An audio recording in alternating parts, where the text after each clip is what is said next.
So good afternoon. My name's Tom Hadfield. I'm the CEO of Fetch. You've probably all heard that this will be the first year we'll spend more time on our mobiles than on our desktops. But one thing you might not know is that mobile purchases only account for 10% of all e-commerce. Why is that? It's because buying on your phone is a pain, right? That's why we created Fetch. It's a personal buying assistant, and we have a very simple goal: to make buying easy on your mobile device. To demonstrate this, I'm joined here on stage by Diana, Phil, and John from my team. Now, Diana, you mentioned this morning that you wanted a Pebble watch. So I'd like you to try and buy this one the old-fashioned way, using Google Shopping on your phone. Phil, let's try and get you a laptop bag. Why don't you try and buy one like mine on your phone? And I want you guys to remember this so much that I'm going to give John my shirt and see if my colleagues can buy these three products more quickly and cheaply than I can using Fetch. I'll give you guys a head start. So it's funny, right? It's going to take them 4 minutes. They're entering their billing address, their shipping address, their credit card number, their security code, their expiry date, their name, their email address, their phone number.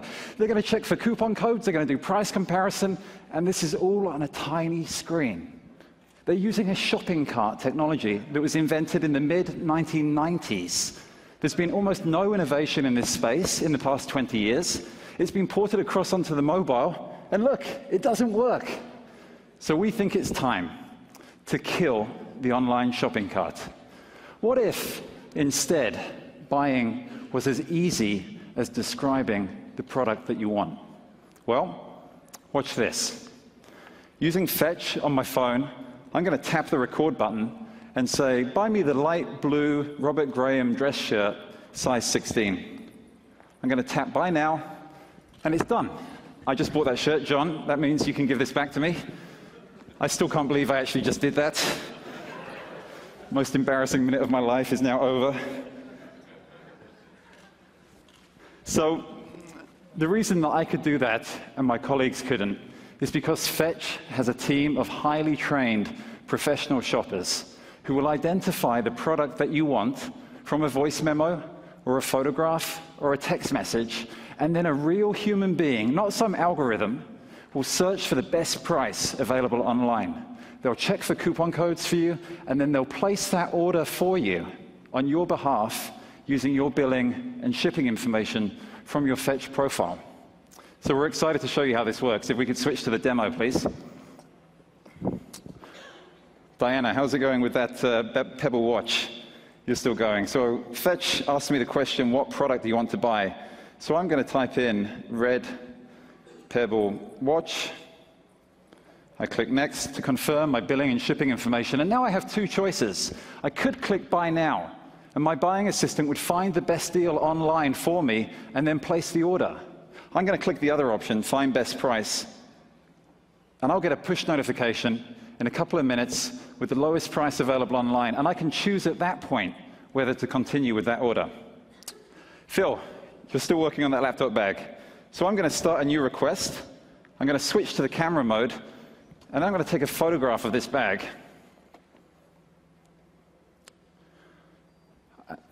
And watch this. I tap buy now. I just bought that bag at the lowest price available online. You see, for the first time ever, you can now buy anything in seconds. And because you have a personal buying assistant doing the hard work for you, you can always be sure that you're going to get the lowest price. If I go back to the dashboard, you see the price has come back for the Pebble watch. Brooke found me a price of $125. That's the lowest price available online. So I'm going to press buy now, and that order will be placed for me. It's important to understand that Fetch is not a shopping app for browsing or for product discovery. Fetch aims to be the buying interface on your mobile device. That is the go-to app on your phone's home screen for when you know what you want to buy. If you're anything like me, there will be a few moments every day when Fetch can save you time and money. Around the house last week, I was running low on dog treats. I didn't have to write it down on my to-do list. I just fetched it. I was out in town at a bar. I saw some guy wearing some shoes that I wanted. I didn't have to figure out what they were and search for it online. I took a photograph and fetched it. I was in a store making a big-ticket purchase. It was a digital camera. I could have searched online to make sure that I wasn't missing a lower price. I didn't need to. I just fetched it.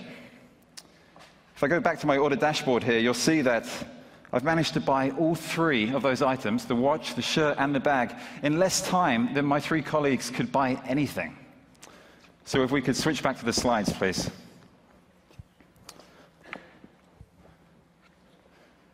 So if we switch back to the slides, please, thank you. We have shown you how Fetch is making buying easy on the mobile device. But one of the consequences of having a personal buying assistant is that wearable commerce now becomes a reality as well. Fetch will be one of the first smartwatch apps on the Moto 360. So with Mother's Day on Sunday, you can tap the watch face and say, buy me a box of chocolates for about $30, and it's done. And here's why we think this matters. Because as we all switch from our desktops to our phones, tablets, and wearables, the future of commerce is changing. The future of commerce is not the online shopping cart. The future of commerce is Fetch. Thank you so much. All right.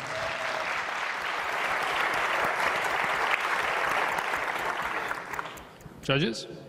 If you need dog treats, maybe I recommend BarkBox. It's a really good service. I've heard that. Question for you.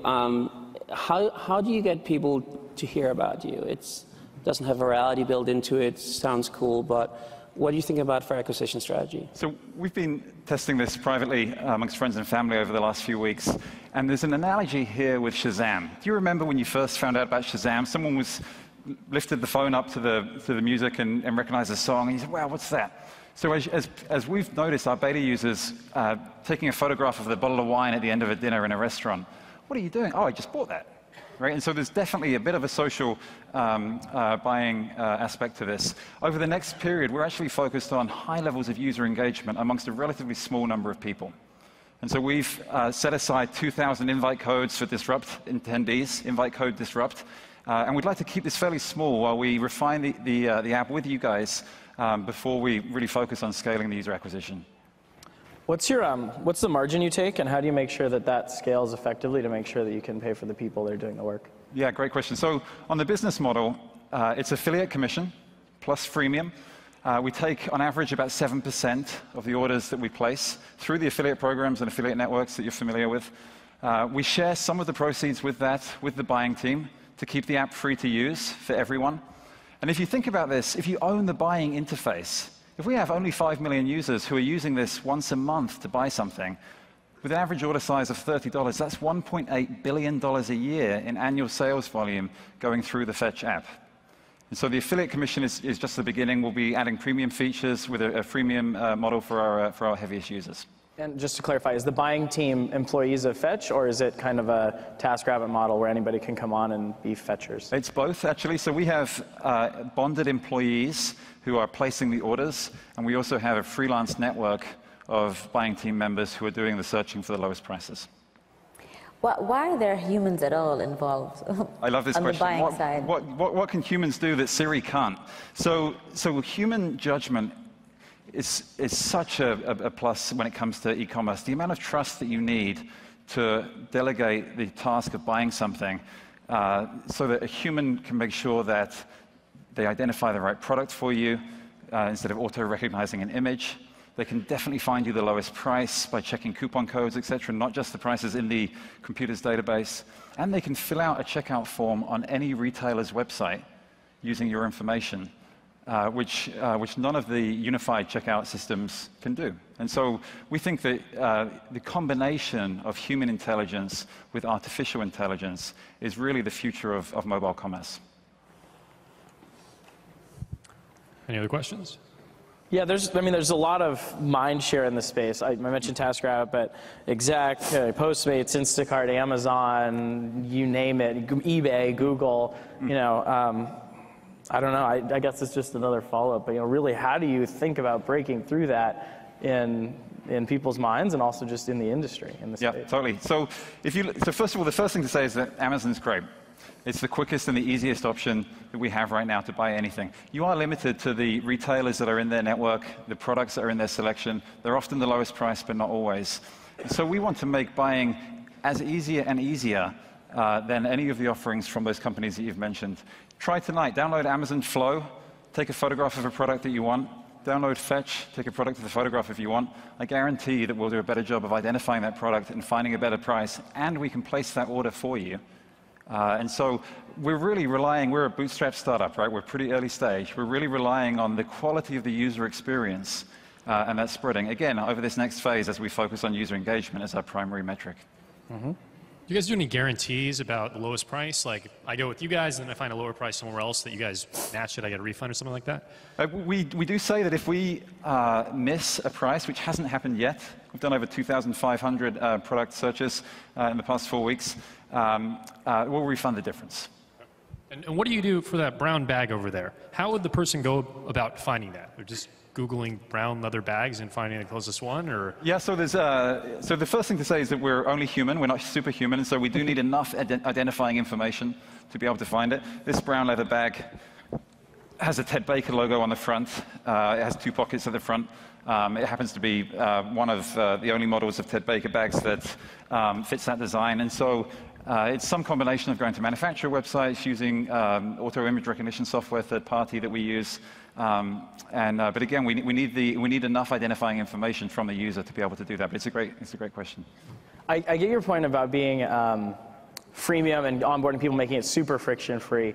But you guys are really selling a premium service, or it's a premium service. Hopefully I'll pay less and it'll be a lot easier to get. But I don't know, you may want to think about and actually attaching a cost to that, whether it's up front or somewhere down the line, actually creates that, the Uber I think that's right. thing in the mind. I think that's completely right. It really is the American Express Platinum Concierge for all of us, right? And I think that having a price point that's attainable but reflects the value that we're creating, while also having a free-to-use option for Drive Trial, I think really is the way forward. Yeah, and I think the affiliate models. So you said 7%. That sounds high for affiliates, but if you can layer that onto the affiliate, you'll be able to make a lot more money and provide a service. So. And is this only for not impulse purchases, but one time? Going off of that same riff with Uber, could you do recurring purchases to support a household or something like that? Completely. It's top of our feature backlog, and so the ability to reorder products with the press of a button. And have recurring orders. I mean, really, our mission here is to make buying easy on the mobile device in any way possible. All right. Fortunately, we're out of time. You guys did a great job. That was Fetch. Thank you.